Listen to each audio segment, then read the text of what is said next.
Sorry if I have been bugging you. Oh, no, no, no. I've wanted to do this for a while. Time is just a bit of an odd thing, but I wasn't bothered at any time by that. Uh, I'm wearing my own shirt, if you could see.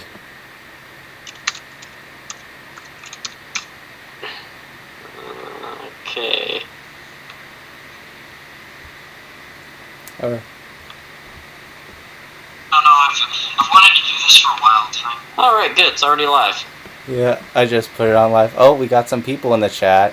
Oh, great. Oh, we got Bendy Player 104 and Micah and Half Miscellaneous, Lake Butler Railroad. All the good people. Yeah. So, let's see. Do you want to start or should I? Oh, you can start. Okay. You know about, like, comparison, like, Daniel Coons, Dirk Reynolds? Well, what about them? The reason why I mentioned that is because I was on one of his live streams. He said like this way, like no 3D printing company will work for me, and then I put in to let him know that I have a 3D printer, and he suggested I would do this ambulance box, like on an ambulance, like a modern one. Oh, yeah, so like the back of an ambulance? Yeah. Oh, excellent. Yeah. So you're going to be sending that off to him? Yeah, well, I'm not trying to. I'm gonna keep my opinions down in case he watches this. But Okay. but my point is that he's gonna send me dimensions, and I don't know if it's not that important to me. You know, like the size and everything. What? Sorry, what? Oh no, I was just agreeing with you. Yeah, I don't think size doesn't matter in my opinion. No, I get it too. It's like when you're creating something, like it's supposed to kind of be fun, right? So Yeah. it doesn't have to be. That's the whole point of the hobby is to have fun. So if making really precise measurements is boring, like really, what's the point of it? Yeah. Like, yeah, and to add on to that, Harrison, if if you obsess with it and doing it for like fun or something, well, what I'm trying to say is that like if you're obsessed with it and you don't have fun, then what's the point? Yeah, exactly. It's silly if you're not having fun with it. I'm going to highlight so I can speak. All right. For this comment. Skip navigation. Search. Creator Studio back to Studio Beta Dashboard Video Manager Live Streaming Stream Now Events Live Control Room NEW Community Channel Analytics Translations and Transcriptions Create your contributions help and feedback new. That's streamlined. Live Control Room is the new way to go live. Live Control Room combines our classic desktop stream. I'm pretty sure even Mail Siri is still named Siri though, which is interesting. Sorry, Harrison. Oh, that's alright. Yeah. So, let's see, do you want to say on your side of the story of what you've been up to or something, so I don't like take over the talking or whatever? I don't need you. What have I been up to? School's been a bit, I don't know, it's taken a bigger cut of the pie than usual, so that's why, I've wanted to do this live stream for a long time, and a whole bunch of other things. Just the other day, I've been meaning to send a box off to another guy there, Coco Singh. That's taken months for me to do, because I've just been up to all sorts of stuff. I've been barely making videos, which, it's like last year I was making videos on almost a daily basis. Now it's like every other day, because it's just so much trickier, with less time. I don't know why, but for some reason, time's a hotter commodity than it used to be. So that's really all that's been going on with me. Just taking a bigger cut of the pie than usual, but that's about it. Yeah, I kind of feel the same way. And my point is that you see, on a Monday I go to I work for a borough, which means like cutting grass, stuff like that, maintenance. Oh yeah. And and then I go to a store at 1 o'clock, so it ends at 12. And then a Tuesday school, actually. And then Wednesday just the maintenance of grass and stuff. Then it's kind of the same thing like Monday. So it feels like my point is it kind of feels overwhelming sometimes. Yeah, definitely. It was, and this in theory should be easier because like last year, I was working 2 full jobs, basically. Like I was working 2 part-time jobs, but you know, like full hours, right? And I was still putting videos in on top of that, and now it's like here's just school, which you'd think, you know, that'd be a reduction. But the thing is, you know, when I was uploading before, I don't know, it was kind of easier because I didn't put quite as much effort. Now it's like I want to re-record things because they're not as, you know, good as I'd like them to be, and then you have to edit that all together and put it up on YouTube. And technology has also been a bit of an issue. My computer's been a little difficult, I guess you could say, in the last few months. So sometimes it will just not export, and I'll have to troubleshoot for like an hour. So. Yeah, that's probably why. Is Peter a YouTuber? What? Like both of us, like making training videos and stuff? Yeah.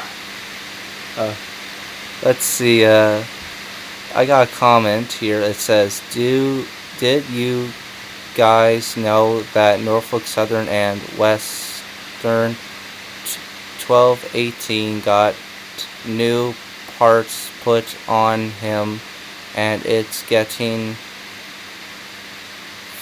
on restorations with a chance of being operational? I'm not too. That's good news. Yeah, I'm not too familiar with that, to be honest. No, I'm not familiar with that, and people on my live streams all the time, they'll tell me about a particular type of engine and be like, oh, it's finally getting restored. And unless it's something like Big Boy, I've never heard of it. But hey, any railway thing getting restored, that's good, right? So yeah, whatever it is, I'm for it. Yeah, I think what I think about like I try to keep not try to say too much about where I kind of live, like of trains. What I'm trying to say, I just think like what's more common than where I live, just like a better understanding, you know. Yeah, I understand that. Like I've got a, you know, out there we used to have the steam train. I talk about the steam train once in a while, but it's not like, you know, number one priority. Not a lot of people know about it. So it's special, but you know, if I mention it, not too many people will know what I'm talking about. Yeah. What's the backstory behind that steam engineer's thing? The steam engine that's up here in the area? Yeah. Yeah, so that, we had a railway that was owned by Canadian Pacific, and they used to run trains up to a town about an hour away from here called Maniwaki. So, yeah, the train used to go up, and it was when they were up here in Canada. Ottawa is like a logging town, so it was all when they were doing the logging, right? They were having trains ship up the lumber once it would get past the rivers to take it to mills, I guess. I'm not entirely sure, but it had something to do with it was either that or to supply the towns, because there were tons of logging towns up and down the river. So Canadian Pacific built this whole track, and that was at some point in the 1800s. And they operated that track until 1986. And then in 86 they abandoned the line, and but the track was still there, and then they tore up not long after that from Wakefield to Maniwaki. So there was this piece of track basically left in perfect condition along the scenic river with nothing there. So some group, I think they were called Choo Choo Industries, actually. Funny name, but that was their name.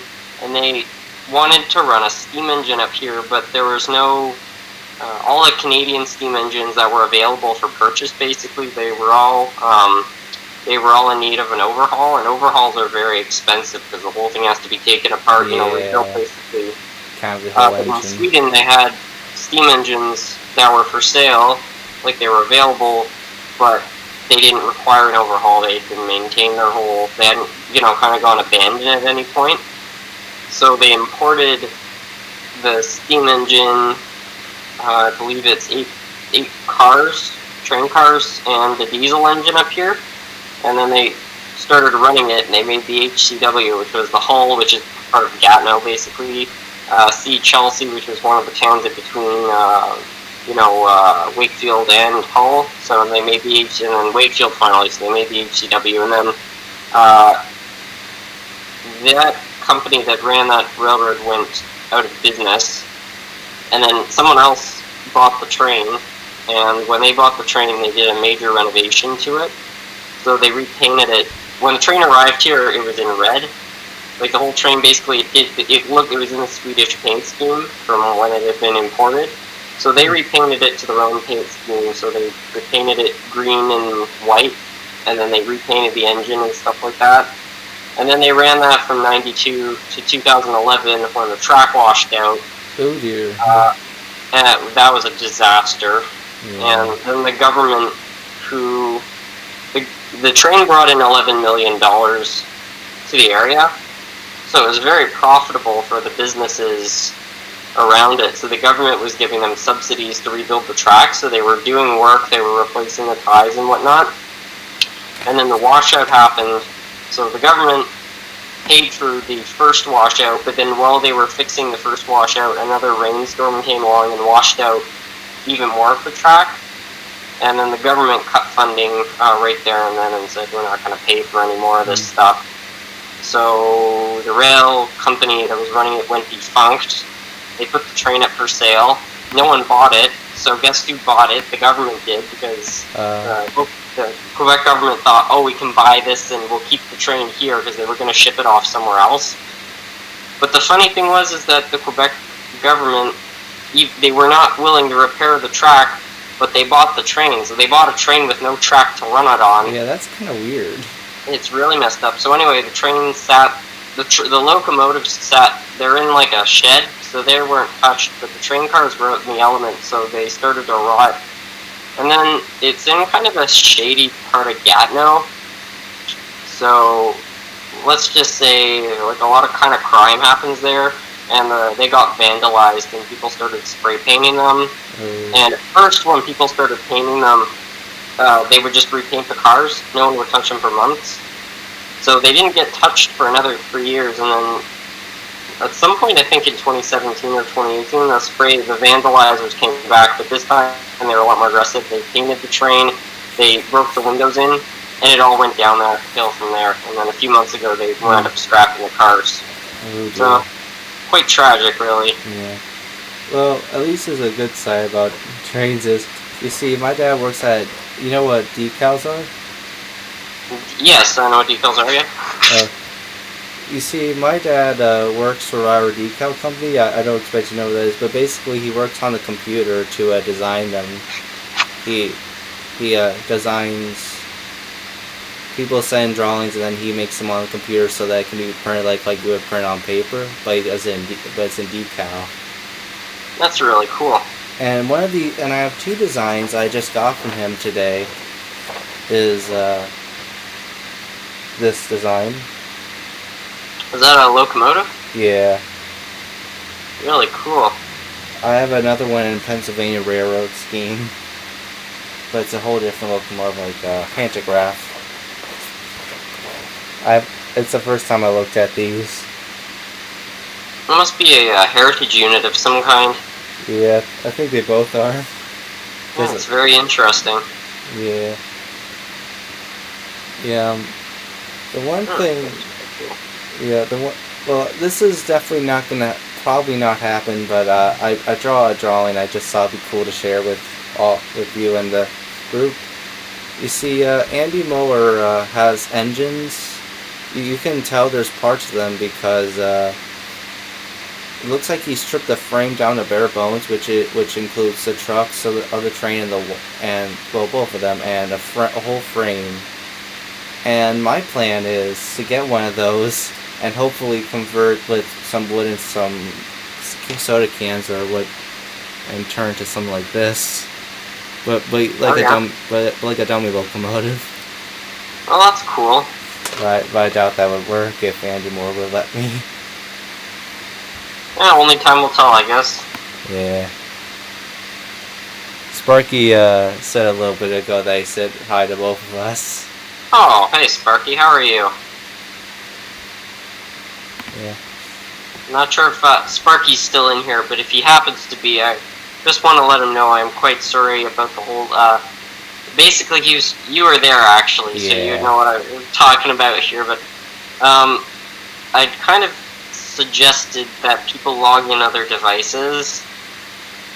Apparently that's a big no-no, so, I apologize, I wasn't aware of that, I wouldn't have suggested it had I known, but, yeah, I do apologize for that. I don't mean to sabotage anything, I'm trying to do the opposite. That's all I'm, trying to do there. Anyway, let's go in the chat here. Okay, sounds we'll good. have some chatting about. So, Harrison, I'm just curious. Have you are you aware that if you watch Wilmer's stuff, which is Indiana Valley Railroad, I made 2 locomotives for him. Yeah, I did see the video where you made that, and yeah, that's pretty cool. Have you sent those to him yet? Yeah, a little bit ago.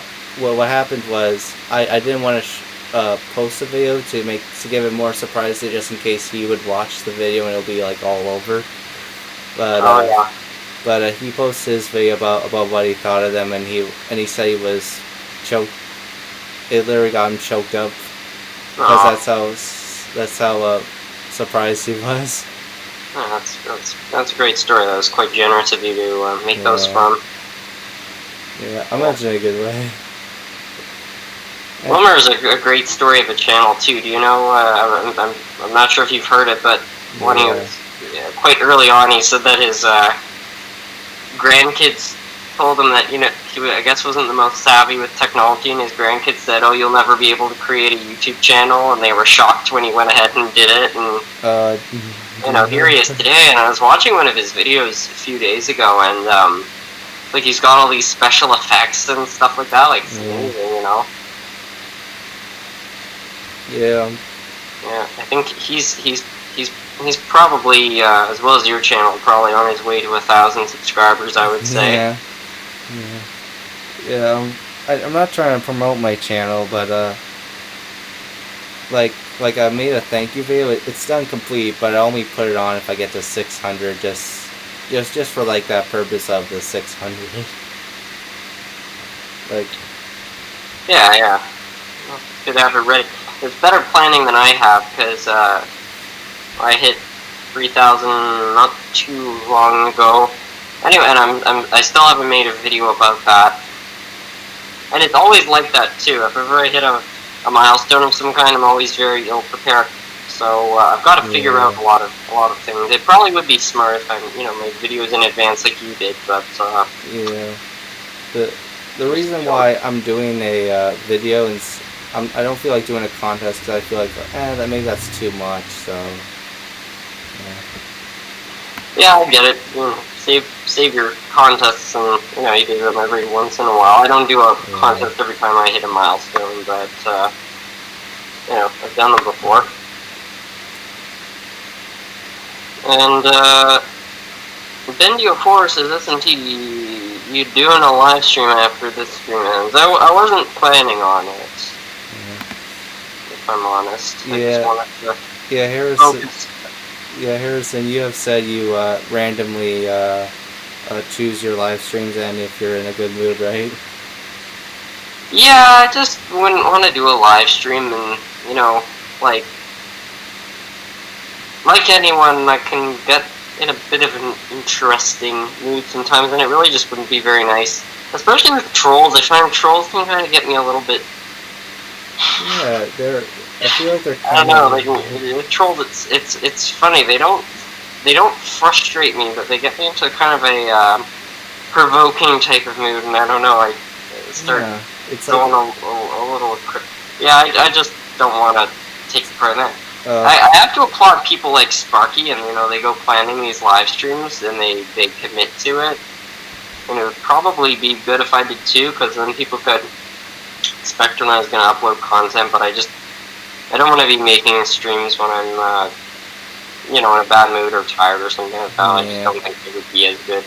Yeah, I kind of feel the same way when I make videos. I feel like people could tell if I'm doing this just to get it over with, Yeah, exactly. The audience has a very keen eye for how you're doing, so yeah, I agree with that. Yeah. Have you seen DJ Strains on YouTube? I have seen his channel, yeah. I'm not terribly familiar, but I know who you're talking about. Yeah, I met him at Steamtown. It was the first time, and I thought it would be just like a decent like hello or something, but no, it was more than that. It was it's like right away when he saw me, he's like, "Hey, do you want to be interviewed on my channel?" And I said, "Sure," and it's on one of his videos, and then a little months passed by, and then during Steamtown, he said, "You're invited to my house." When he said that to my dad, you see, my dad and my grandpa on his side came as well, and then we went to his house, and boy, was that totally amazing. Wow, what a cool story! I had no idea about any of that. I did see you in a lot of videos, though, like Wilmer's video from Steamtown. I guess this spring. It was this spring. Yeah, it was this spring, and he made a video there. And at one point, I think you guys were all on a train or something like that, and he took like a shot of the cars, and then he just stopped and just with text below Nathan delay. Yeah, I wasn't expecting that. It was like amazing, like oh cool, I'm on Wilmer's channel for the first time. Yeah, that's really cool. Yeah. I don't expect you to know this event, but it's gonna happen this Saturday, Burrow Day. It's basically where two types of locomotives, like I said, the 425, which is Red Day Northern, and there's a Project 113. Some call it like New Jersey, because it is like New Jersey, that type of railroad. And I doubt that New Jersey locomotive would run on the railroad, because mostly what it does, it's in steam, but it stays in parks, and it's only moved when the event is going to happen and when it's over. It's still cool, though. Yeah, but this is what's in Steamtown. This locomotive. It's in this picture. It's today colors. Yeah. Yeah. Basically. Back to DJ. When I was lucky enough to go to his house, because I have family members in Pittsburgh, and they're like right next to each other. I wouldn't say the address, obviously, but the point is, they're really close. Yeah, they're kind of an hour away or something like that. Oh, well, that's convenient. That's really cool. I haven't had quite the experience. I'm not sure how you would describe it, but I find it's so weird meeting people that you've communicated with online for a long time. Yeah. Because it was last fall that Mark from M&M Rails there, he reached out to me and he said, "I have a proposition for you." So it's kind of like, okay, well, here's my email. So he emailed me and he sent me this photo of a whole bunch of locomotives he had. And he said, "Here's the deal. I've got all these engines, and I want to sell them at a train show, but a whole bunch of them don't work. Can you fix them?" Oh, yeah.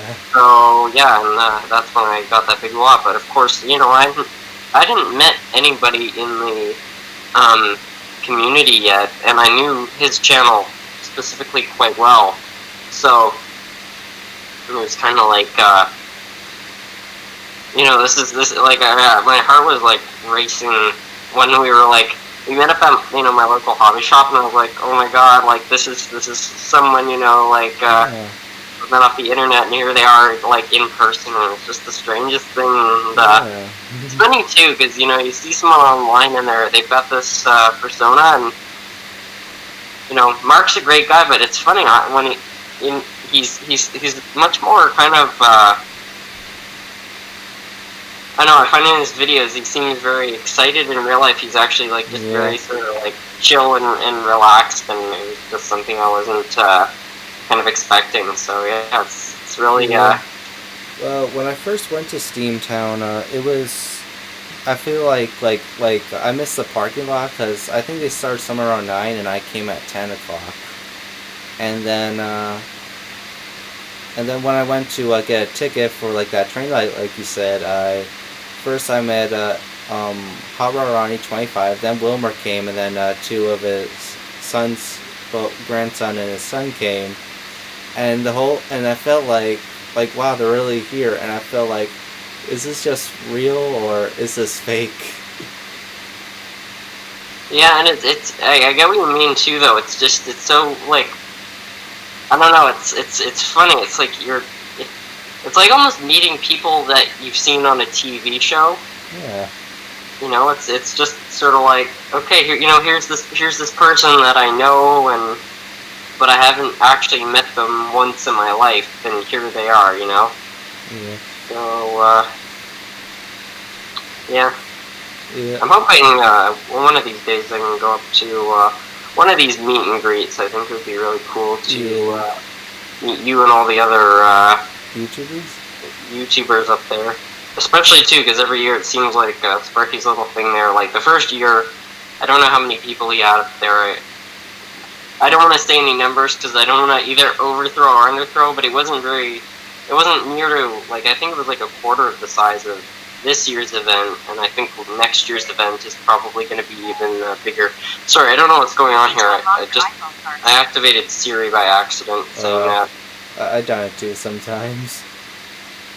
Like, I think it's mainly to hold the button, then it activates. Yeah, but there's a whole also, like, when you do this and you say, "Hey Siri." Oh, yeah. Yeah, I don't know if some people believe me of like Siri's always listening. Yeah, it's kind of creepy actually. Yeah, it's like, I feel like I don't like being spied on. I never know. Yeah. Well, my phone has this case. My mom was kind enough to put the logo on a website, and that's how it happens. I don't know what website it is. Oh, that's really cool, though. Yeah. You have some custom shirts too, if I'm not mistaken, right? I was watching. Was it Ben's? Yeah. Not Ben's train. Ben though, the guy. Yeah, right? yeah, Creative Rails. Who runs Creative Rails. Yes, that's the guy. Sorry, I have trouble connecting names with the channel sometimes. Yeah, I met him in real life. I was watching this live stream the other day, and I saw he was wearing a Nathan Delay shirt. Yeah. Yeah, I don't know if you know about this, but yeah, he was kind enough to pay for, like, I think it was shipping or something, but yeah, and then, well, basically I made a video about, like, how I have like 2 shirts now, but I had 3, so then I made a video about it to let people know if they were interested in it, and Ben was the only one who got interested in it. Oh, that's quite nice of him. Yeah. He's a very awesome guy. I met him at Steamtown, and that, yeah. I was on a trolley talking with him. Yeah, that's really cool. Yeah. It's great. I mean, I haven't, I would say, been in like a crazy amount of communications with him, but every interaction I've had with the guy is very friendly. Yeah. So yeah, what I surprised me that he's same in real life. Yeah, what I noticed right away when I first met people at Steamtown, it's like, huh, they act like the same on the internet, but they act more nicer, you know? Yeah, I kind of get that too. And again, that's sort of like what I was getting at with Mark, is that, like, and that makes sense too, because, like, in a video, you kind of want to, you're kind of being a bit of a character. Yeah. Like, you're just, like, playing everything up a bit, and then in real life, you're a lot more kind of, I don't know. Yeah. I got two... If people all acted like they did in videos, the world would be kind of strange, really. Yeah. But it's because, people have their YouTuber persona and then their regular persona, kind of like, it's just a more realistic version, which would make sense because it's actually them. I have two comments. Let's see. I'm gonna read the first one, which I think is, which I don't know how to explain. Nathan Dulay, have you been to Maryland? Maryland? Maryland? That's I'm trying to read what it says, but not too sure. I think they're trying to say Maryland. Oh, Maryland. Oh. Yeah. Yeah, Maryland. I like Maryland, though. That sounds nice. I'm not too sure, to be honest. I don't think I've ever been to Maryland. Maryland. That does sound familiar, but I'm not too quite sure. I don't even know where Maryland is. It's somewhere in America. Yeah, feels that's all I have on it. Yeah. Next, the last one I'm gonna say is Nathan Delay. Can I be moderator? This channel increases smaller, and I'm not very good with reading big words. Operate. I think they're trying to ask if they can be moderator. I would like to, but I don't know how to set that up. Oh, it's real easy. You just you put your cursor over, like, beside their comment, and then you just click on the dots at the, like, you'll see when you put your cursor over their comments, there's some dots that appear, like, right beside their comment. You just click on those, and then there's a button in, like, the menu that would say add moderator. No offense, I feel like that's kind of confusing to me. Sorry. Oh yeah, no, I get it. It took me a really long time to figure out how to use the weird dots as well. And yeah. It was Sparky was always doing his live streams there, and I'd always, whenever I'd want to search up a channel, I'd always just type it into, like, another tab, and he's always like, remember, it's so easy, just click the 3 dots, and I was like, yeah, what 3 dots? Yeah. Yeah, I found it sort of by accident one day. Yeah. It's been really confusing, though, because before, YouTube had their own streaming app, right, with YouTube, like, the app, and that was really easy, because you could hire people and demoderate them right there on the spot. But now, they've changed it so I guess you can't use the classic streaming app. So now I don't know what to do. If either there's a moderator who's being bad, or somebody who I want to hire. I don't know how I'm gonna do that now because I don't know how to do that with the new app. Yeah. So, I guess you gotta find the right people. I'm not yeah, sure I guess so. So you're wearing a school shirt? Because I wear the same kind at school. It's like the school rule for me. My school doesn't require school shirts. It probably does look like one, though. It's those polos I'm always wearing in my live streams. I don't know, they're made in Canada. This one looks like it was made out of office carpet, but yeah. I like it. Yeah, the reason why I mentioned that is because I recognize the collar, and school says you can't wear any logos or anything, but you have to wear a collar all the time. That's funny. My sister's school requires uniforms and stuff like that, but yeah, mine doesn't really care. There are some people that are I don't know. I was discussing these people the other day. They dress very, and they're very modern, kind of like modern art. Modern? Yeah, it's just bizarre. Doesn't make any sense. Yeah, I find that weird. No reason why to say it. Well, for them on their side, you know. Yeah, I don't know what they're trying to get at. Trying to act cool or something. Who knows? Yeah. Bendio Forces. Has anyone been to the Illinois Railway Museum? I'm not too familiar with that, to be honest. I haven't heard of it either. Actually, I've heard of it, but I've never been there. Well, I have been to Strasbourg many times. It's actually closer than Steamtown. At least that's what my dad says. What do you? How does it compare to Steamtown? Do you like it more? Well, it's not about that. It's like distance. Yeah. How much to drive that? That's what I meant. I haven't been to Strasbourg yet. I've been to Steamtown, which I like Steamtown. It was cool, but one of these days I'll have to go to Strasbourg. Yeah. When I was a little kid, this is kind of mean, but I don't think not as mean, but when I was a little kid, you know those Thomas the Trains with the wooden toys? Yeah. Well, you see, I don't do this anymore, thank goodness, but I stopped at 7 years old. Okay, right to it. Every time when I see like a train display of the wooden trains, and I would do it at malls, and then I looked and you know, like a tender will be at caboose or something, I think that's messed up.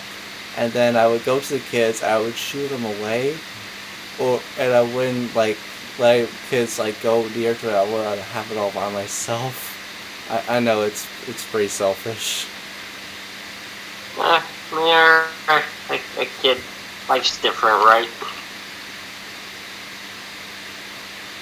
What? I said, yeah, well, you know, when you're a kid, life's pretty different. Yeah. Yeah, I'm 19 now. Yeah. Always changing. I'm trying to think. I probably did something like that when I was a kid too. I can't recall it at the moment, but probably. Yeah. Is there any major projects you have on the go at the moment? Yeah, I have a, you know, have you seen SpongeBob? Yeah, I've seen SpongeBob. Well, I'm making the Krusty Krab, just like the original on the TV show. I saw that video, actually. That's really cool. Yeah, I actually made more than one. I don't know how many, to be honest. I don't know if I've seen the other ones, but I definitely saw one of those. Yeah. So, yeah, it's a little, Yeah, Mark from M&M Rails commented it saying, "Are you building a layout under the sea?" And then I like thought of an idea maybe, just maybe, because originally I was gonna put on my layout and call it done, but then that got an interesting idea in my head, like saying, hey, I could make the scene lower so I can make a river and stuff and put the Krusty Krab under like it's meant for that. Well, that would be pretty cool. Mark's funny too with his comments, eh? Yeah. I don't think there's ever going to be another person who makes comments that are quite as creative as his. Yeah. Always entertaining. Yeah. He gave me a shout out. I didn't really ask for that one, but I have to really thank him for that. Oh, that's really nice. Yeah. Yeah, I got a shout out from Mark early on as when my channel was I can't remember what number I was at, but oh yeah, I think I was gave me a shout out, and I really did appreciate it. I was shocked too. I just remember when they. I saw there was a new video on his channel. He started with some shout outs, and then he brought the camera down, and he was wearing a polo. And then he made a shout out for my channel, and boy, that was exciting. Yeah. Let's see what list I have. I'm building the Blue Comet. It's not really finished. The real based on a real locomotive. But that's cool. But I got sidetracked on other projects, and the main habit I don't that I realize that like oh I wish I haven't done that is I go to one project because I feel like the other one's getting old and then next after the next and it's like wow I really messed up that time. Yeah, I do the same thing too, where there's another, yeah, you've got one idea, you work on it for a bit, and then a new one pops in. That's sort of what's been going on too with like the Hershey factory, the Mammoth project. Oh yeah. I'm still gonna do it. It's usually though why I go out buying materials is because I don't want to abandon when I start a project, I don't want to abandon it. So if I buy something, I'm kind of obligated to finish it. Otherwise, all the money I put into it has gone to waste. So Yeah. it's always sort of my strategy with that. I'm not really saying this, but this is a comment. Shout out to Nathan DeLay. But thank you, Benny04. Good old Bendy04. Oh, however, already 25's here. Like I said, I met him at Steamtown. He's a real nice guy. That's great. Let me just see there. Well, message. I think the what he was trying to say has been deleted for some reason. But you met Bendy04 at Steamtown as well? I meant however, already 25. My mistake. Oh, okay. Alright, misheard you. No, it's fine. Sometimes I say things sometimes I try to say things to make it feel better, but then it goes into a different direction sometimes. Yeah, I did the same thing. Good old dyslexia. Yeah, I guess good old autism for me. Yeah. Anyway, do you still have that model of the Duchess of Hamilton? Yeah, I haven't run it in a long time because I don't I have very sharp turns and I feel like it'll like come off the tracks. I put it in a box. So I remember that was kind of one of your channel's earlier scratch builds, as I remember. Yeah, the very first one. But right. Sorry, what? Oh no, I was just never mind. Got a bit confused for a second there. Yeah, I don't know if the guy, Gary Reader, if I hope I'm saying that right, it's another YouTube channel. I think he's close to me because I've seen his videos and they look familiar to me of where I kind of live. And I hope to see him at Verde. He said he hoped to be there. Yeah, it'd be interesting meeting another new person. Yeah. Yeah, I find Ready Northern stuff in HO is pretty rare because Ready Northern's more of a branch line. It's not as big as Norfolk Southern. Yeah, but they are connected. Yeah, it's funny how big railroads have sort of like short line railroads where they buy them out but they leave the brand intact. Like the railway up in Gatineau, they don't operate in Gatineau really anymore, but the Quebec and Gatineau Railway, they're a division of, I don't know how it's pronounced, Genesee, Wyoming. You know that railroad? I'm not too familiar with that, to be honest. They operate in Australia. They're all across Australia, America, and then some parts of Canada. Anyway, they all have the same paint scheme, which is kind of orange and black. It's orange with black stripes. But it's all the same railroad, but they're all like local divisions. It's really it's cool because they're all like the same brand, like they're the same paint scheme, but each railroad in the area is named something different. Yeah. But they all use the same logo. It's really funny. And then in Ottawa, we've got the Ottawa Central, which is a division of CN. Yeah. So I think Conrail is still around, and I believe Conrail is a service provider of Norfolk Southern and CSX. even though Norfolk Southern and CSX were created from Conrail, Conrail's still around giving them service. It's really funny. I find that kind of odd because I heard that Conrail was out of business a long time ago. That's what I thought too, but if you search it up, Conrail has a website and it says we're proud. Here, let me search it up right now. I can read the quote. They've got a website up. Interesting you say about Conrail because the Reading Northern was connected to Conrail. Yeah, so I'm on Conrail's official website here, and it says Conrail is a service provider for CSX Corporation and Norfolk Southern Corporation. And they have, they've got, like, you know, their logo and everything like that. Like, they've got a website, and, yeah, they've got a whole description of themselves, and they've got a picture up here of their, like a Conrail engine, a CSX, and a Norfolk Southern, so... How interesting. I guess they're still around, which is... I don't know. Yeah, I find it kind of weird because I see other Conrail stuff, like, here and there when I go on school trips or something. I wonder who's running Conrail, though, because... As far as I know, CSX and Norfolk Southern are two separate railroads.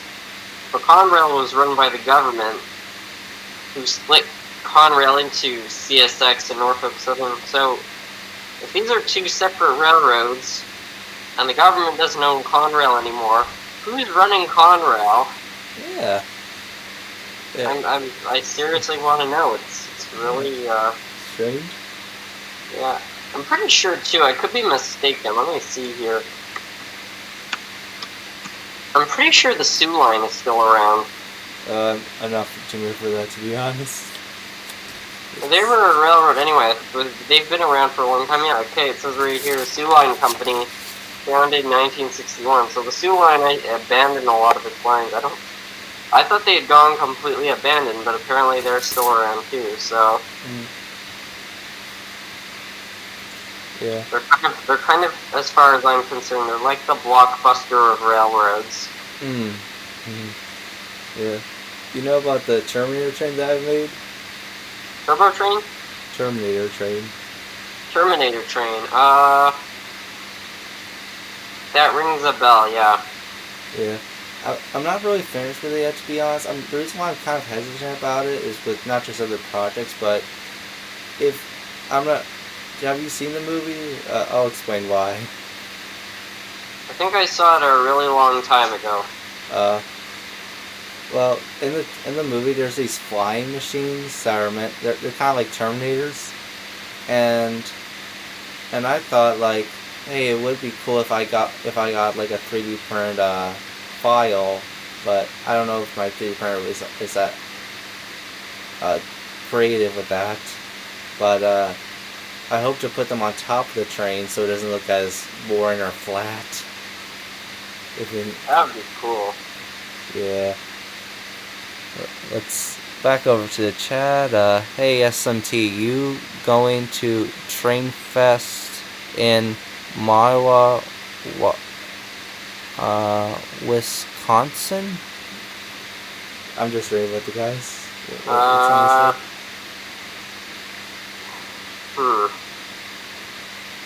Milwaukee, Wisconsin. I wasn't planning on going to a train show there. Probably not, to be honest. Yeah, I had one time somebody said that, hey, are you going to Steamtown for the Rail Fest? And I really couldn't because it was, like I said, it's like an hour to get there where I live. So, it's close, but not exactly next door. Yeah. It's kind of like, I'm not sure if you've seen the videos, but you know, like Larkspur Line, the train store there? Larkspur Line train store? Larkspur. It's outside of Ottawa, and it's about an hour's drive, so I get the idea of how long it takes to get there. Because that's the other place. It's good to visit, but it's not exactly next door. Yeah. Yeah. Yeah, one time, the way how I knew Andy Muller, which is this guy that I'm dying to meet, he was on the news one time of saying about the coal. I think it might go to Canada or something. I'm not totally sure, but yeah, he was on the news at one point about the coal he was delivering. Huh. I looked down on Facebook by accident. Wow. That's how I got to know his name. But I've been dying to meet him for so long that I wrote him a letter, a nice one, and he didn't write back, so I don't know what to do about that. Oh, that's too bad. Well, yeah, I don't know if he will. I don't know. Mail is funny, but yeah. Oh, speaking of which, my dad did send the things I wanted to send you. Just to let you know. Oh, he sent something in the P.O. box, eh? Yeah. Well, they're originally from me, so he was nice enough to do it for me. Yeah, I get it. Well, thank you for that. I'm sure. Yeah, you're welcome. How long ago did you send them, roughly? I would say maybe 2 or 1 week ago, something like that. Okay, maybe they'll turn up. I always every weekend, me and my dad go to the post office and we check the P.O. box there, so maybe it will have turned up. I haven't told anybody this. Last weekend I received an interesting letter from someone. I'm not going to say exactly what it is, but let's just say they sent me a lot of opinions. Oh, I can see your point. Yep, they sent me a lot of opinions on a lot of issues, and I guess they wanted me to read them out. So I had to throw that out, because I was like, if I read that, nobody, I'm gonna be in a lot of hot water. I'm gonna turn my channel into a great big debate over issues, So I couldn't read that. But it was really, I was not expecting that. Because most of the other, letters I've got in the mail, it's like, oh, hey, SMT, how are you? And then they send, a picture of a train they like or something, and it had nothing train related whatsoever, and it didn't have a name on it, nothing, just a whole bunch of mumbo jumbo that they wanted me to read. Most of the stuff that I'm sending you is in a shoebox, but it has a lot of train parts and stuff that I've been sort of taking apart here and there. I don't really want them anymore. But cool. I'll be excited to open all that stuff out. But I see your point of with the mail. It's like why would you want to do something to you? It really doesn't make any sense with all the time and effort to write all that and send it. It was written well. And they put pictures and everything, it was a detailed message, and it had been sized down so it would fit in the envelope. Somebody had put effort into that, so they did, but I didn't want to make a video or anything about it, because I was like, what if this is a troll? I don't want to let the troll know, oh yes, you've, got under my skin, so that's why I kind of stayed silent on it, because I don't want trolls to get any bright ideas. Yeah. Well, that was a bit of a surprise. Yeah, I kind of know how you feel, and here's why I say that. My Duchess of Hamilton video? Well, one person said, I'm not going to say what it is, one person said, I hate you, or... Yeah. And then use the F word on another comment, something. Yeah, just, miserable people, I guess. Yeah. In my opinion, I feel like they're just wasting their time. Sorry. They are wasting their time. There's nothing productive whatsoever about going on people's videos and taking, a good swift kick at them for no reason, Yeah.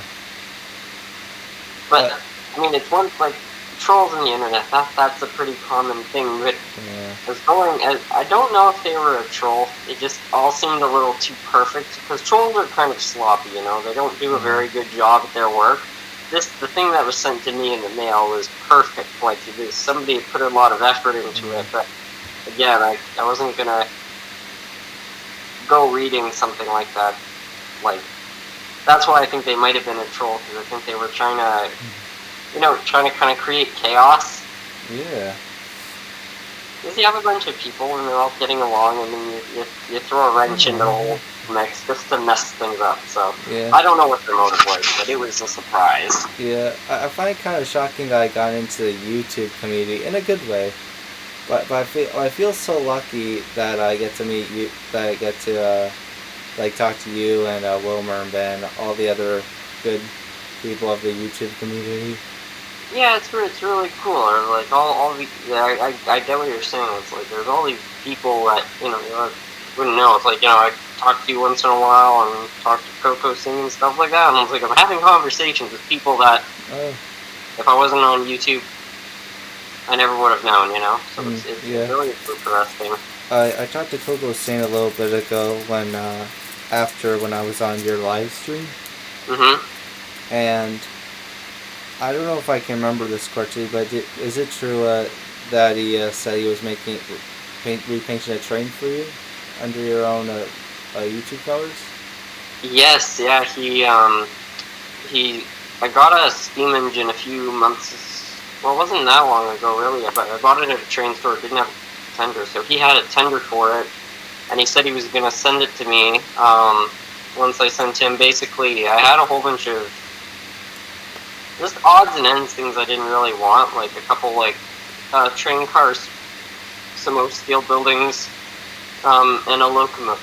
And it was all stuff I didn't really want, but I didn't want to throw it out. So I asked him, I was like, "Do you want this stuff?" And he was like, "Oh, sure." So I sent him it. But what I had known is, in return, he had a very nice tender, which he told me he was going to give me, but he hadn't told me up until very recently that he was going to paint it.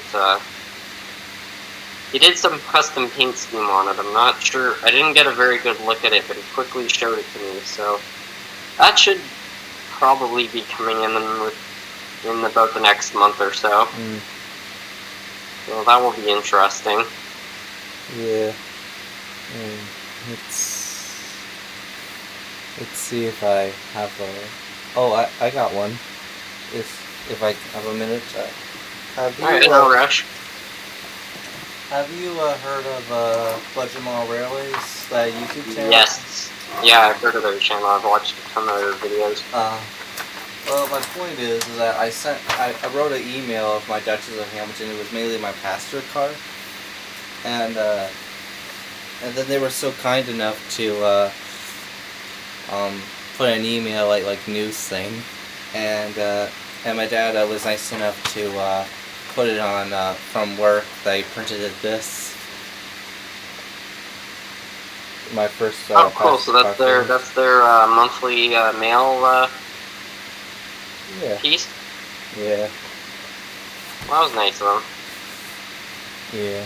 Yeah, I don't watch them crazy amount because a lot of their videos are based on British stuff, and I don't have an issue with British stuff. It's just I'm kind of more of a North American railroads guy, and they're doing British stuff. But I watch. They have interesting ideas, Yeah. I like how they build layouts ridiculously cheap, and I've been inspired. The layout I built most recently, I got a lot of ideas from. It's just hey, I can build mountains out of cardboard and deli paper. Why not? Yeah. Before I never would have done things like that. So yeah, they've got a nice little channel going there. Yeah, I heard from Kathy Miller. I watched one of her videos. She's a woman, but fan of trains, and from England. She said that the difference between this country that I live in, the U.S., and England, is that layouts are small and ours is big. Yeah, it's funny. I even there's someone I know. See if I can find the photo actually, because it is quite interesting. It's someone I know. They're not in the rail fanning community. Somebody I actually know in person. Their grandfather, who is from Europe, has a layout, and it's amazing how much stuff is on it. Yeah. See it because they sent me a picture of it. It was beautiful, but yeah. Okay, here I found some photos of it. Oh, that's cool. So yeah, they were from Europe. Anyway, that right there. Oh wow, that's amazing. It's their layout. Like, it's crazy. In North America, they just I don't know. I find they just try to put as much stuff as they can on the layout. And there's something to be said for that. But you can kind of see it's a very European layout. Like you can see the. It looks like that's from Germany. But they're in Canada too. So if they wanted to build a great big layout, they'd probably have the room. Oh, cool. Whoops. So. Let's see. Oh, that's interesting. Yeah, it's all an AC layout too, which that's also something that's kind of common of Europe. Is I don't know. It's funny. For some reason in America, with O scale trains, they're all AC, but HO scale, we went with DC. But in Europe, they went with AC for both scales. Interesting. So yeah, it's sort of interesting. My grandmother came from England there. The Hiawatha was a River Rossi, and that runs on DC, but 3 of the other engines she gave me are all AC locomotives. Yeah. So I guess at that time they were running a bit of a mix. I'm not entirely sure. Yeah, I used to have a River Rossi engine that it was originally from my dad, but then it broke because there was no way it could run again because the gear for the wheel was so grindy. It just was useless. So I got another River Rossi just like it, but then something didn't work. I don't know what it is, but I took it apart and it was in pieces for so many years. And it was part of that loss that I built a second double-decker locomotive with it. Well, that's good. At least you went towards something meaningful. That's the thing about River Rossi engines, though. It's they're nice engines, but most of them are 50 or 60 years old. So they're usually all kind of worn out. Yeah. You can't really complain, though. I don't think most of my life engines are gonna last 50 or 60 years. Yeah. So they built them well. Yeah, I always wonder. This is just my opinion, but I kind of wonder if Bachmann or any company is going to hire the prices, how many people are going to be willing to be in the market for that if they just lower the prices to get more money, Yeah, that's something I'm kind of concerned about too. Is if they right now it's I think our generation, kids born in the late 90s, 2000s, we were still playing with physical toys, right? So we adopted model trains. But the generation after us, the iPad generation, toy sales are down. So if model trains are too expensive, they're probably not going to buy them. So I hope they do, but it makes me nervous that they might. We need the next generation to adopt the hobby, or else it's not going to go anywhere, right? So. Yeah. To be honest, I don't know which is real anymore. Like I hear some people say, "Oh, that's just a rumor that the hobby's dying," or saying the hobby's dying. I'm not. I'm just in the middle. Yeah, I don't think the hobby's dying. I think it's in trouble, but it's not dying yet. It's got time. Yeah. Oh. Provided managed properly. I think 3D printing actually, and I guess you could consider yourself a pioneer in this because not a lot of people are doing 3D printing. 3D printing might be the future of the hobby because 3D printing is, 3D printers are going to get cheap over time. Yeah. And people are going to be able to make their own trains. And I don't think people are going to stop liking trains because, I don't know, people always have. Yeah. Kids liking dinosaurs, it's something that's kind of always gone on. So I don't think trains are going to fall out of favor. Model trains might if they're not treated well. But with 3D printing, people might be able to make their own model trains, in which case the hobby's never really going to die at that point. So that's one way to look at it, I guess. Yeah. Let's see, on to a different topic. Right.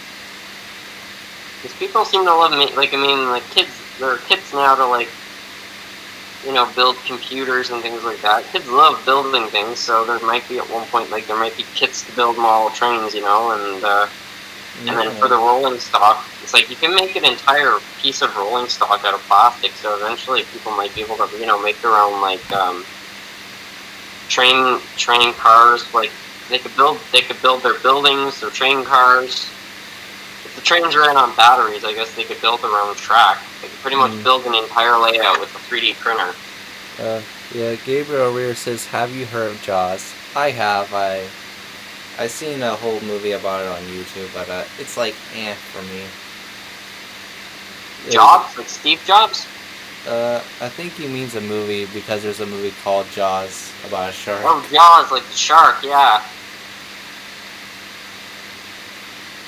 Let me see if I can... Yeah, he's talking about Jaws, yeah. I've seen Jaws. Yeah. I just find it kind of horrifying. It's a creepy movie, but everybody told me it was going to be scary, so I sort of set the bar a bit too high, and then when I started watching this, I was so over-prepared that I was waiting for it, but it didn't scare me. Yeah. Surprisingly. Because most other movies do, but that one wasn't one, because everybody had just told me it was going to be scary. If I hadn't known it was supposed to be a scary movie, yeah, it probably would have terrified me, but yeah, I knew too well.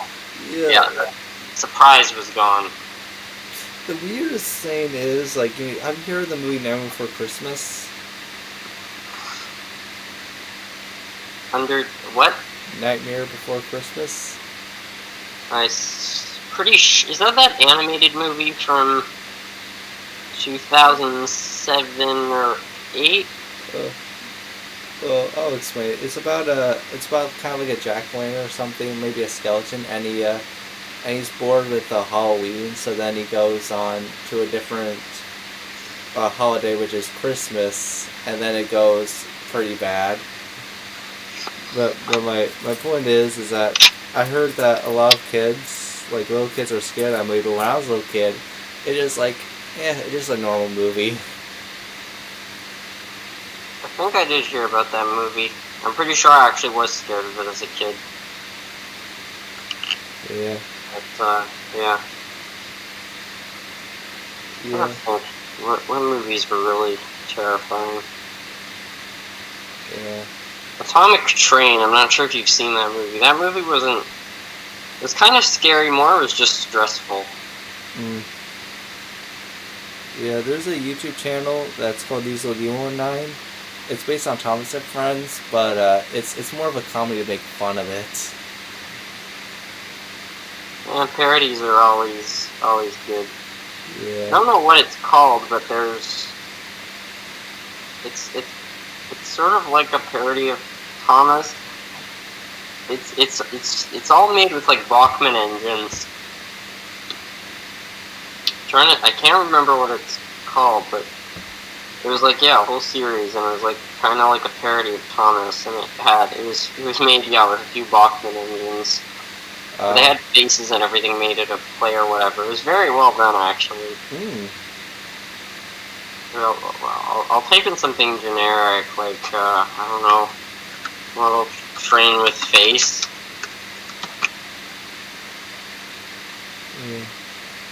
The reason why, well, when I made Big Wheel, I thought it would be kind of boring if I try and make it like a normal movie, and then I thought, hey, maybe comedy would bring it up a level, you know?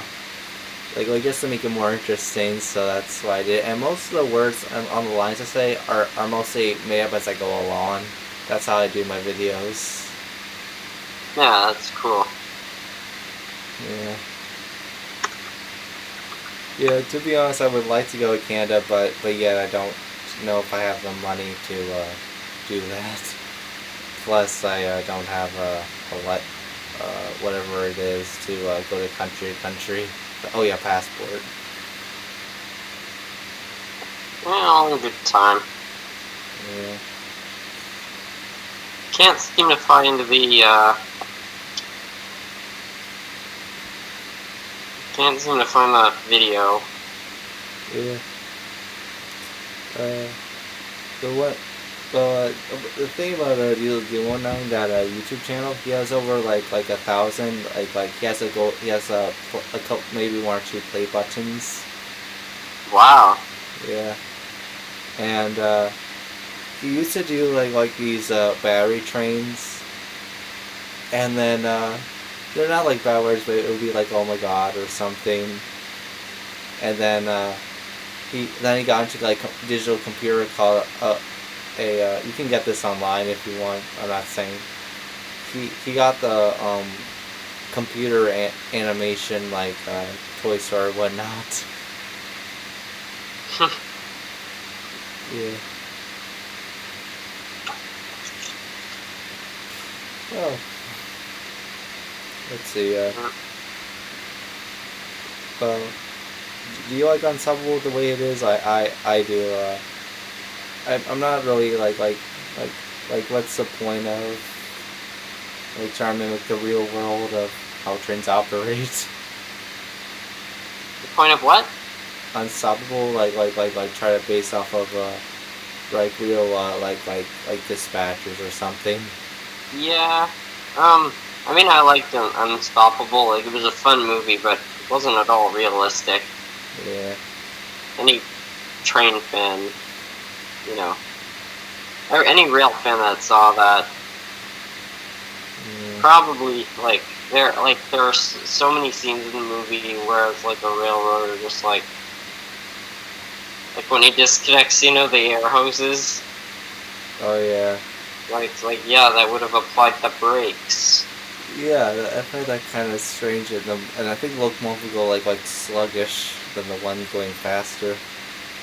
Yeah, and then there was like the scene too where they said, "Oh yeah, the dead man brake wouldn't work because the air brakes were disconnected." It's like, okay, but the dead man brake still would have shut off the locomotive, so it wouldn't have picked up speed. It would have just been coasting, and it also probably would have applied the loco brake. So the train still would have stopped. It would have taken a long time, but it would have stopped.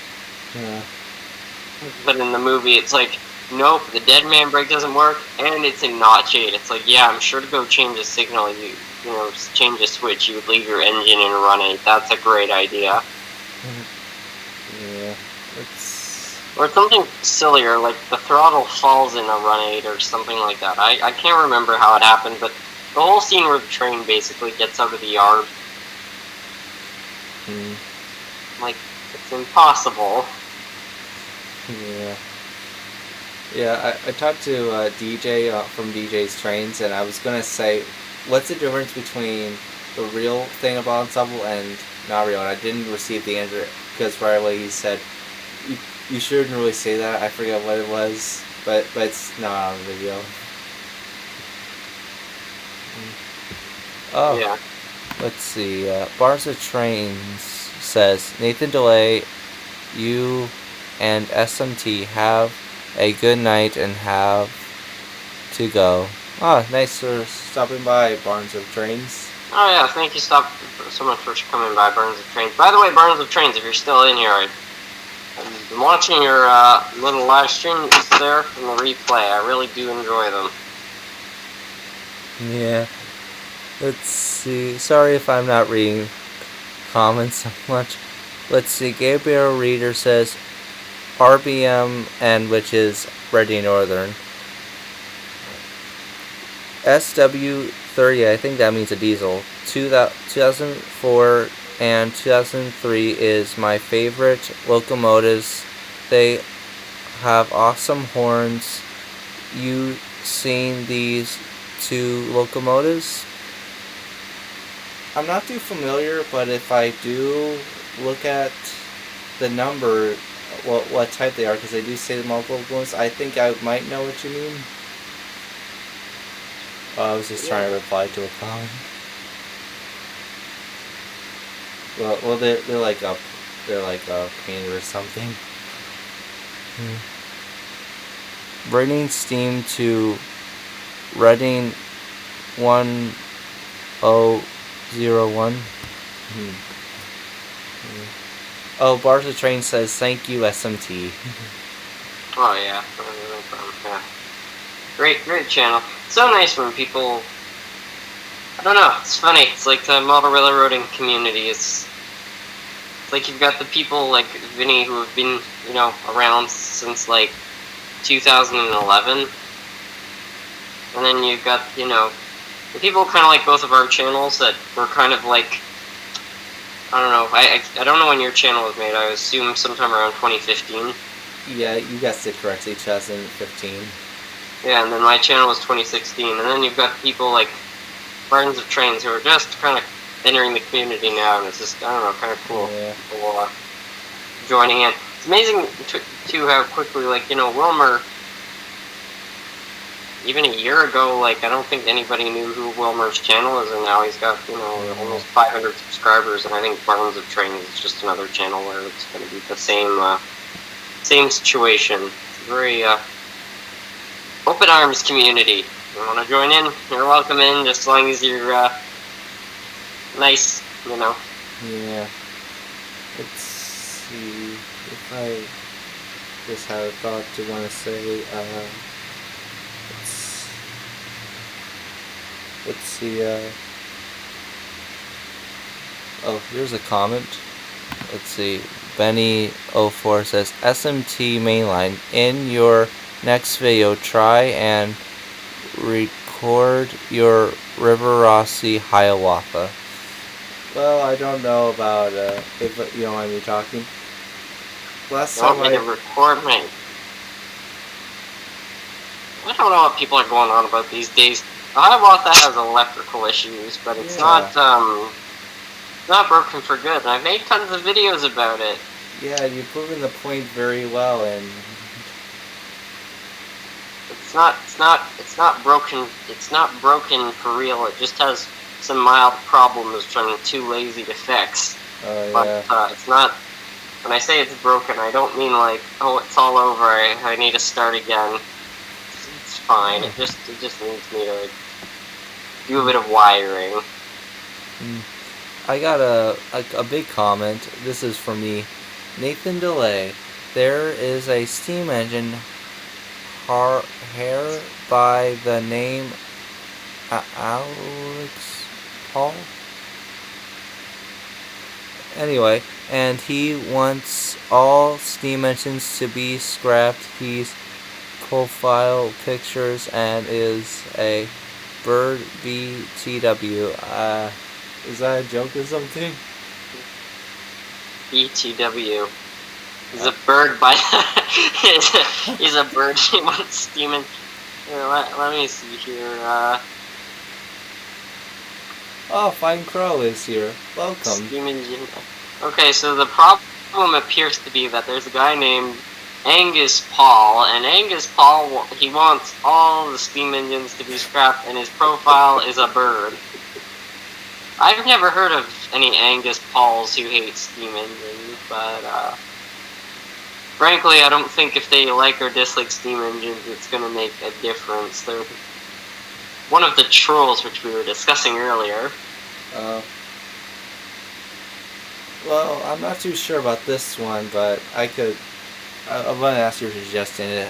Like you know how shouts are on your channel? I think it's on this one.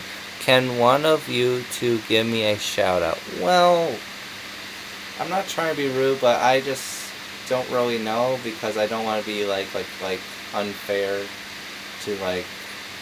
Do you know what I mean? Like give a shout out, but then give everyone else. Yeah, well, that was the whole reason why I had to make my whole shout out policy, was because there were some people who were like, because my old shout out policy used to be, oh, you got to shout out if you're near a milestone, but I didn't define what a milestone was. So people would say, oh, well, getting to 5 subscribers is a milestone, give me a shout out. Getting to 15 subscribers, that's a milestone, give me a shout out. And any number they'd have, it could be getting one more subscriber, apparently that's a milestone, so It'd be like, oh, I'm at 75 subscribers, 76 subscribers. That's a big milestone for me. I need some help getting there. And it was just wild. So I was like, okay, we need to implement some new rules here. This it kind of is not good, when all the chat is shoutouts, people asking for shoutouts. Yeah. And I don't mind if people need a little bit of help, getting the a big, because milestones, as far as I'm concerned, by 50s, those are tricky to get to. They're not easy, and if you just need 10 more people to help you get there, hey, it's not a big deal. But yeah, it makes sense. For any number, it makes sense why you have a limit. That's fair enough. Yeah, just some basic rules. I think it's fair. Yeah, I try to keep myself like whatever the word is, I forget what it is. But my point is like I try to do it at the right time for if I really need a shout out or something. Yeah, definitely. And people like you ask for shout outs appropriately. It's the people that all they talk about is shout outs. Yeah. Then I don't see a point of the connection. Yeah, exactly.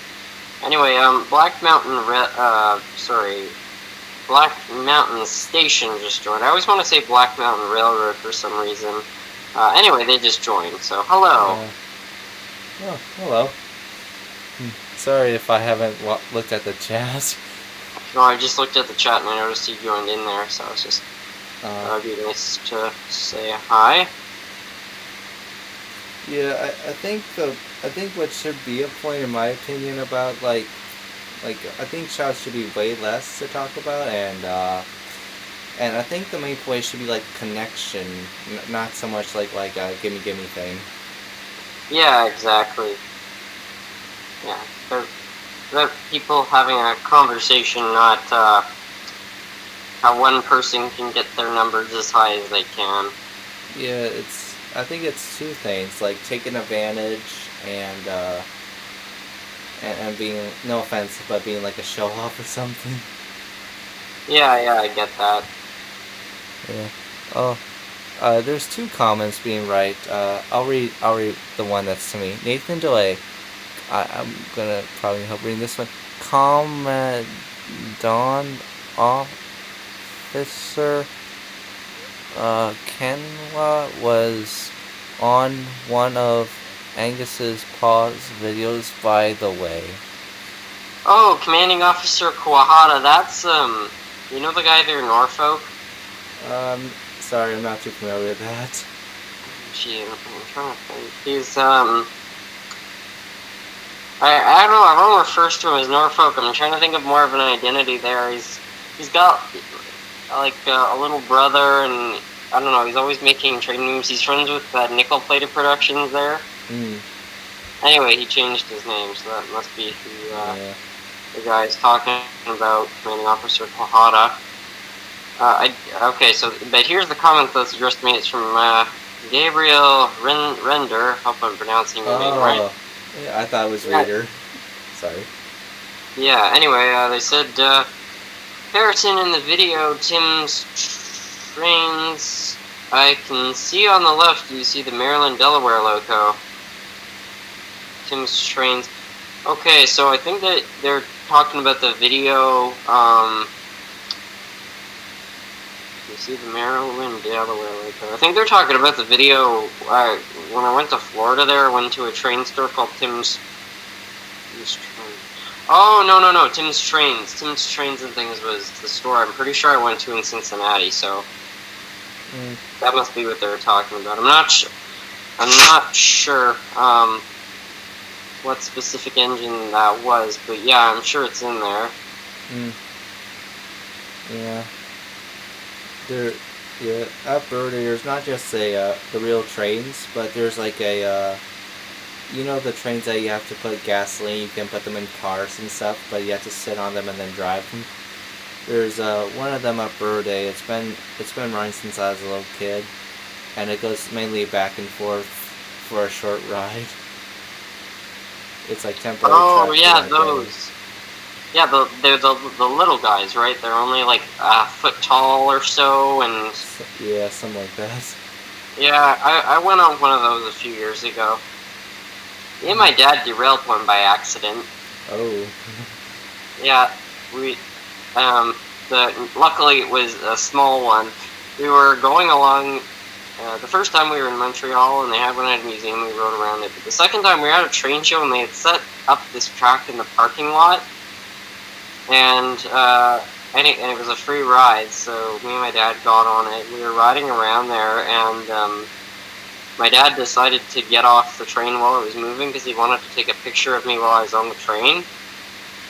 I didn't quite understand what he was doing. I thought he wanted to leave, so I also got off the train, and I guess our weight kind of getting off at the same time destabilized it, because we were both walking out, and then we heard the sound on the rails there. Oh, like come off the track.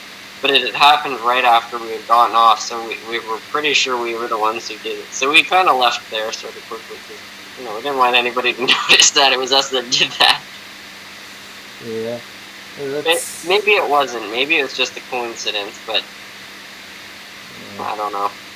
Makes a funny story, though. Yeah. Let's see. We came back later, and there were 5 people trying to figure out what had happened. Yeah. Good times. Yeah. Let's see. I guess you don't mind me asking, is your dad still into trains? Because I guess this is an old video now where you interview your dad with 4 of his trains that he got as a kid. Yeah, well, I'm still in the trains, obviously. He still kind of is there. Not like, he's not like a, like once in a while I'll come down to the layout, kind of see how it's going on and stuff like that, see how it's progressed, and he'll go to all the train shows with me and stuff like that. And he's got all, he had a train set as a kid and stuff like that, so he's not like a train nerd, but he likes them, I think. Gabriel Reader, if I'm saying it right again, does sharks look like trains?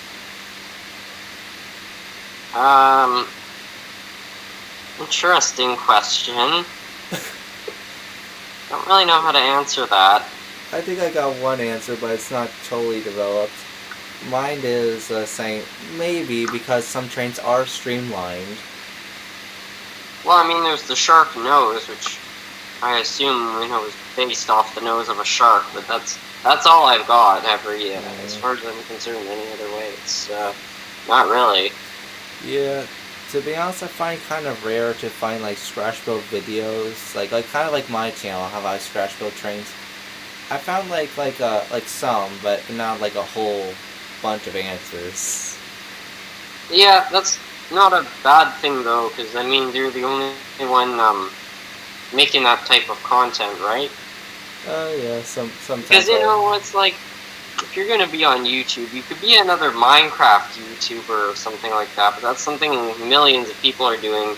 There's only one Nathan DeLay who scratch builds locomotives, But there's a million Minecraft YouTubers, so that's the way I like to see it, is if you're doing something that's actually, your own thing, and that's something a million other people are doing.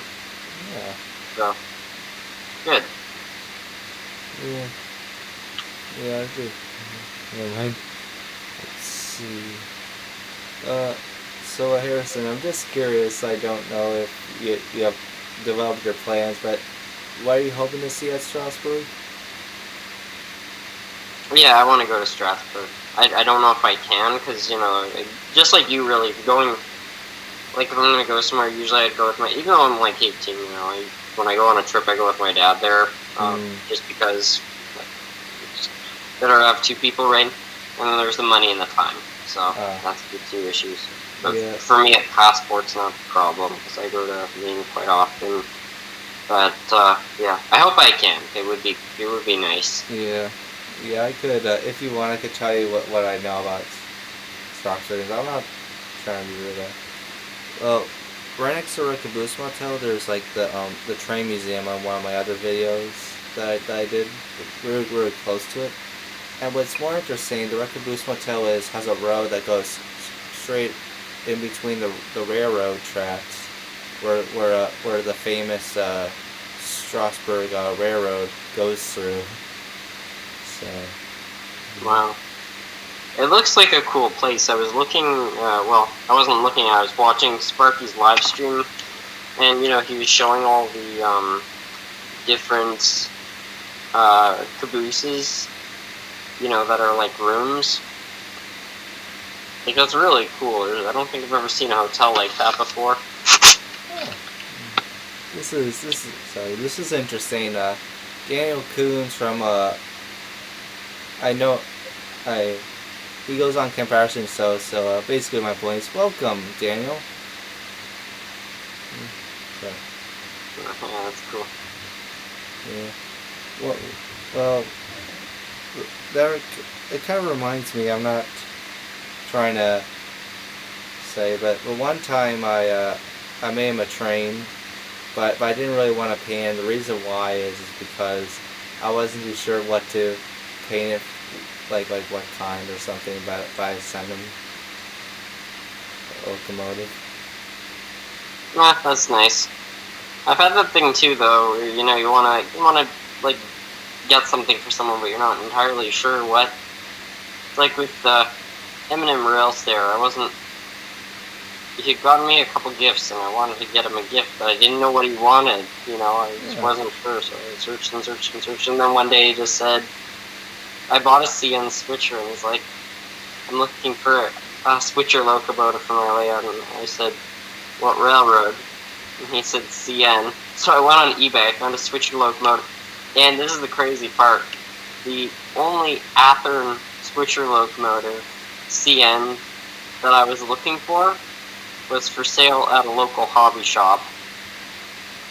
But I don't live near the hobby shop. But I went to my grandparents' house, they live in Ottawa, and I didn't know this, but their house was 10 minutes away from the hobby shop. So I searched it up, I found it, oh my god, the place is only there. So I went there, I picked it up, and I ordered it, or I didn't order it, but I went to the hobby shop and I basically explained, hey, I saw this on eBay, can I buy it? And they sold it to me right there in the store, so. And I fitted it up with lights and a decoder, but yeah, it was cool getting like a special locomotive. Yeah. Let's see what else I could think of. Or you can like say whatever you want. Let's see. Oh, I'll be right back for a second. I'll show you two railroad shirts. Sure. You could, if you want, you can see the chat company. Yeah, alright. I'm gonna go have a look through the chat there. Rail. Yeah, good evening to you, Union Pacific Rail fan for life. Yeah, that's Daniel Coons from the one I... Yeah, the guy you just talked about. Yeah. Let's notice some tabs here. If I could, let's see, this is definitely not really sure.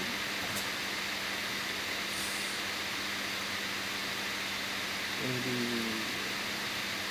I have two in yellow and I have one in green and one in orange. But basically they came from the railroad. Like I heard one time from I was at a train show. I used to volunteer there, like I said before. And the interesting part was there was like somebody who does signals for the Ready Northern, and he was shocked that I wore a Ready Northern shirt, and he said to my dad, "Why is Nathan wearing that shirt?" And then he explains the story. Basically, how I got it was someone from church was nice enough to give me one, brand new, and then he explained, people on the Ready Northern or something like that are not supposed to give them away. I don't know if that's Wow. true anymore. Yeah. Yeah. So, do books still like inspiration for ideas or something? Oh yeah. Yeah. Once in a while, I've got a bookshelf upstairs. I don't really read books that much, but I've got a whole bunch of old ones. My favorite kind of all-time model railroad book was one I'm pretty sure either my parents got it for me as a gift or I got it for free. It was 2008, and I went to Merrickville, which is where the hobby store is. That's an hour away from me, and they gave me this great big catalog from Walters, and it had all these different models in it. But they show kind of all these different layouts with the models actually kind of on them. I don't know. It always was just quite inspiring for me. I used to love looking through that book. I still have it. Horrible condition, but Yeah. I did that sometimes in the past. yeah, it was fun. The only thing I find a bit alarming about it is that in that book there are Bachmann models, and it shows the price of them. And there were steam engines that were $80, and then I got a 2018 catalog last year.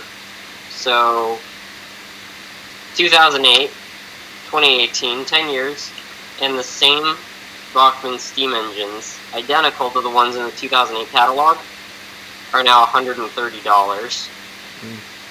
Yeah. That used to be $80. Isn't that crazy? They've gone up by $50. So yeah, I hadn't gone through that catalog in years, and I went through it, and I was just shocked to see how much prices had gone up on everything. Yeah. I don't mean to be too opinionated or something, but I wonder if they're just doing it for the money or they're keeping the business alive. I'm not too sure. Yeah, it's hard to say because, yeah, I agree with you on that because it really is tough to say if it's like it's just getting harder, so they need to raise prices just to survive. But I could also see that people running it are just being greedy, and they're like, because keep in mind, 10 years ago, like there are like in the 2000s, Lifelike had only gone out of business in 2005, but Lifelike was kind of like competition of Bachmann. But then Lifelike went out of business, and then Tyco had gone out of business in the 90s, so Bachmann doesn't really have any competition anymore. So they might just be getting greedy. I don't know, but budget model railways leans on the companies being greedy side because they pointed out, when they make a mold for like plastic molds, that's the most expensive part of making a model train. It costs, thousands of dollars to make the molds. Once you make the molds every year, it gets cheaper because eventually you pay the molds off and you keep making the train. And Bachmann's still making the train they were making 10 years ago. So, in theory, it should be dirt cheap for them to make steam engines, but yet they've gone up $50 each. Yeah, I heard the first train was made in England. I watched so many documentaries on YouTube. They looked like they were recorded. And the basic thing I'm gonna say is that the very first one looks like it has gears on the side and only like one piston. So like there's like no brakes on it. The only way to brake it is if you put it in reverse and it like goes the other way. But mainly I think the tracking first, because they said they were meant to use for like coal mines and stuff, when the donkeys and the horses like pull the coal, and then when the trains took over, it made what it is today. Yeah, it's interesting. Yeah, I think you might be right though. It might have been England. I've heard different stories about the first train though. I think the craziest one was I was watching a documentary, and I don't know if this is true or not. Maybe this was the first train, but they said that it was a guy. I don't want to say what year it was because I think I watched this when I was a kid, so I can't remember what year it was. It was a bit ridiculous, a long time ago. But they said that the first train was created by a guy who was an inventor, and he created the train, and he paid for it by basically. he built a miniature railway in like a park, and the first steam engine ever built was used to haul people around the park, and that's how he made money with it. Good point. I don't know if that's true, but that was one of the stories I heard of the first train. And then the other ones, I don't know. There's a lot of stories, but that has to have been the wildest of the first train. Yeah.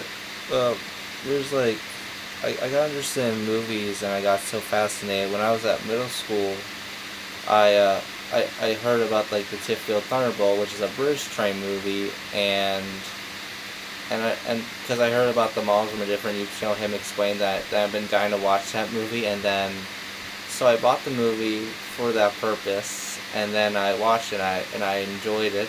I don't know if I still have it. I might have lost it, and yeah, I've been so obsessed with that movie that I one time went to build a layout that I never had a chance to build one because of space. But you were gonna build one based off the movie? Yeah. That's cool. Yeah.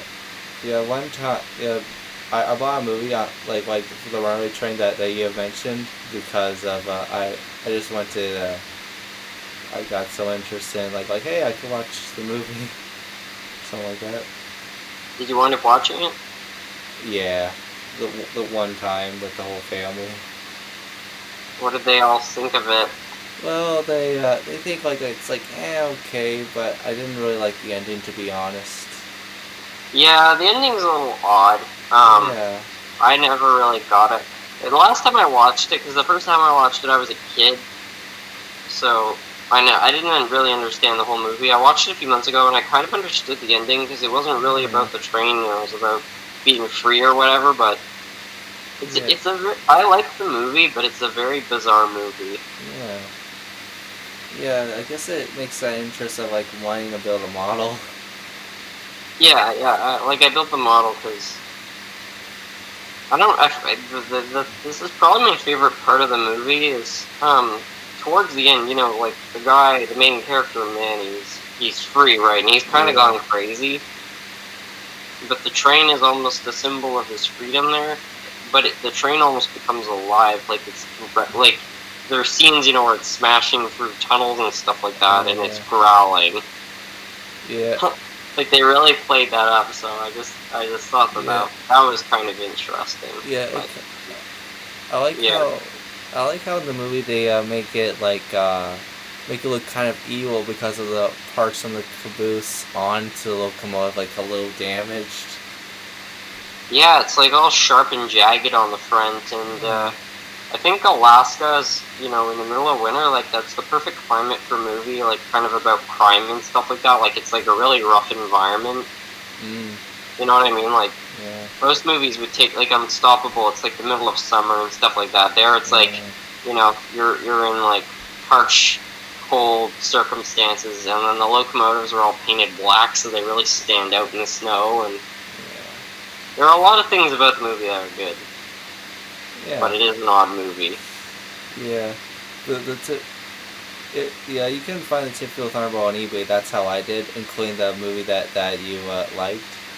I found both of those on eBay, so yeah. But the point is, I think the Tifffield Thunderbolt is kind of an odd movie because let's see. No, I'm not trying to say like anything bad, but this is what is in the movie. There's a lot of drink involved more than trains, and I find that like really, I think it should be focused on the trains if it's that purpose. Yeah. There's one thing Unstoppable kind of captured is it was it was like the train was part of it for a while, Yeah. There's a big comment from Flying Crow. Let's see. I always use the gas. Generic decoders. Just make sure you all last the engine for the farm and throw the speeding clip that goes to the truck in the garbage and Oh, solder the wires to the truck pickups. I don't know. Yeah, I'm not sure what he's talking about. My Yeah. MacBook screen has become loose. I took this in a few months ago to get fixed, and I swear to God they've screwed it up even more. Like right now I'm tilting with my hand, but every time I like tilt it into place, you see how it kind of like... Yeah. And it's on a, like, the screen... Yeah, it's weird, it's tilting back. Yeah. I'm gonna try to read what he said. I always use the generic decoders just to make sure you isolate the engine from the frame. Throw the spring clip that goes from the trucks in the garbage and solder wires to the truck pickups. You must be talking about... Oh, okay. He was talking to Black Mountain Railroad. Yeah, I've done that move too. You know, have you ever opened up like an Athearn engine and seen, you know, they've got those little square bearings? Is it sort of like similar like a Pro 2000? Yeah, they're basically identical. But some people, when they convert them to DCC, they solder the square bearings together with a wire. That way they get perfect electrical connectivity.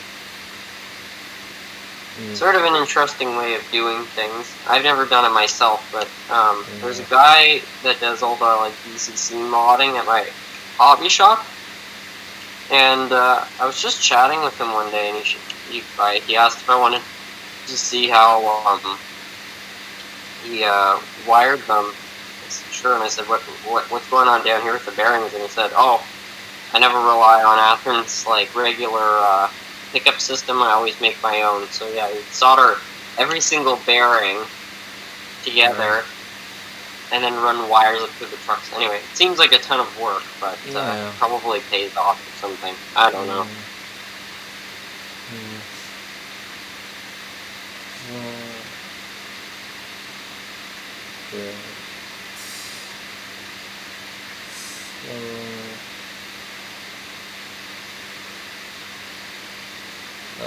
So I'm just curious, like I'm not trying to be nosy, but from Canada, what does like school teach about America, something like that? School teach about America, general history.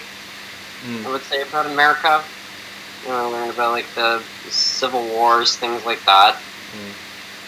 Not a ton of stuff, but yeah, they do teach us about America. It's not like it's something that we just kind of skip over. Yeah, mostly about like Civil War and then kind of like the founding of America. You know, things like that. You know, kind of like really big parts of America's history. They teach us that.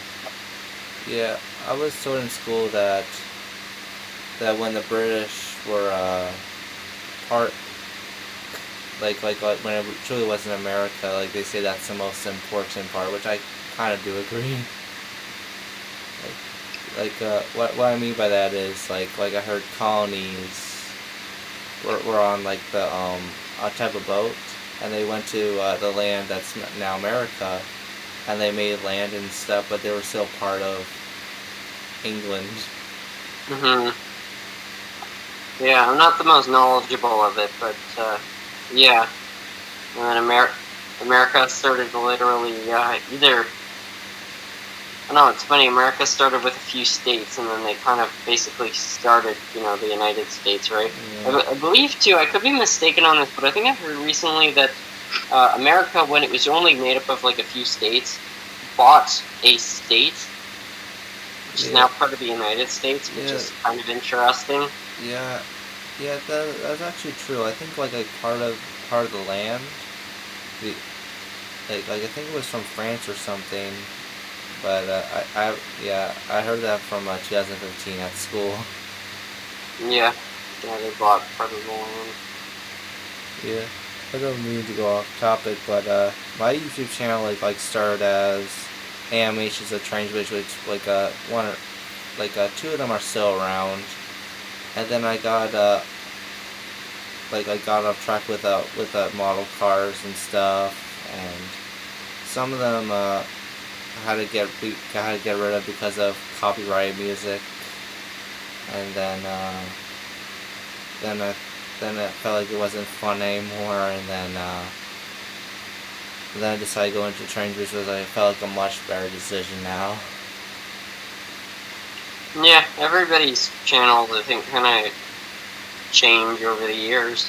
Yeah. The only thing that the channel I have is like the 1 out of 5 channels. I created a lot of channels prior to my current one, so by the time I created my channel, I was sort of already focused on model trains for that channel, but all my previous channels, I had copyrighted music, and kind of, I was making all sorts of different videos, but about different topics.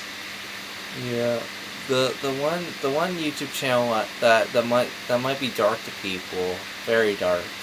You see, at school, I was like a fan of like tormenting people and stuff like that. I'm not gonna say too much detail about it, but the point is, I made a YouTube channel called Mr. Torture, and then I said some stuff that I thought was funny at the time, but then other people try to correct me, and then I laughed and they say it's not funny, and so I felt so. My parents liked it a lot, but people at school that I said about a lot didn't. So then I felt like so guilty on the school side that I just delete the whole thing, the whole channel. Yeah, I get it. I didn't make videos like that, but like my old channel had videos, I look back on and stuff like that. Other kids at school would kind of like mock them, stuff like that. Yeah. I don't really blame them looking back, but I made some content that I like. I made a lot of Minecraft videos. I was a Minecraft YouTuber at one point. That was interesting. Yeah, I only played well, to be honest, I did like Minecraft at one point. You see, I had like cousins on my dad's side. My uncle, like his cousins like playing it. I got some just like, hey, I want to play this, and they go, oh sure, but then they but then that was a little here and there, and then when I got older, I felt like, I'm not too sure, it's kind of blocky, but it's just my opinion. Yeah, I still play it once in a while, but yeah, when I became a Minecraft YouTuber, those were interesting times, and I look back to my Minecraft videos, and they were so bad. They were so bad that I made another channel a couple of years ago. I didn't upload much on it, but I made a channel called Little Annoying Gamer Kid, and I would take videos which I had made when I was like 12, my Minecraft videos. I'd put them in iMovie, and I'd increase the pitch on them so that my voice would sound really high. And I would speed the videos up a little bit so that I sounded like a little kid full of too much energy. And I was a little kid basically when I made them, so it was already close enough.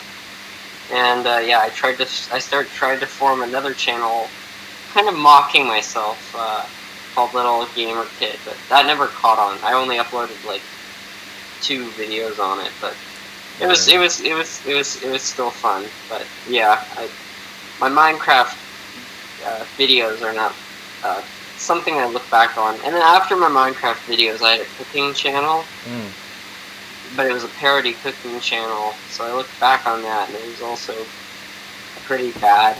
Yeah. I have I have another YouTube channel, but it has only 4 subscribers. It's called the Nathan Funny Channel, and you know how there's like Big Wheel, and well, I don't think I go too dark about like. Have you seen any like me being kidnapped, stuff like that? It's supposed to be comedy. Yeah, I get it. Satire. Yeah, I removed those videos off of the original channel, and then I put them on the Nathan Funny Channel. And the only video that's very different is like called The Dentist. So but then it didn't feel like it wasn't my thing anymore. So I was kind of into it, but I just kind of faded away. Yeah, I get it. Anyway, it's 10:04, so I think we've got to go because it's getting kind of late. But it's been great chatting, and thank you so much for having me on the Nathan Delay channel. You're welcome anytime. All right, bye. Okay, bye.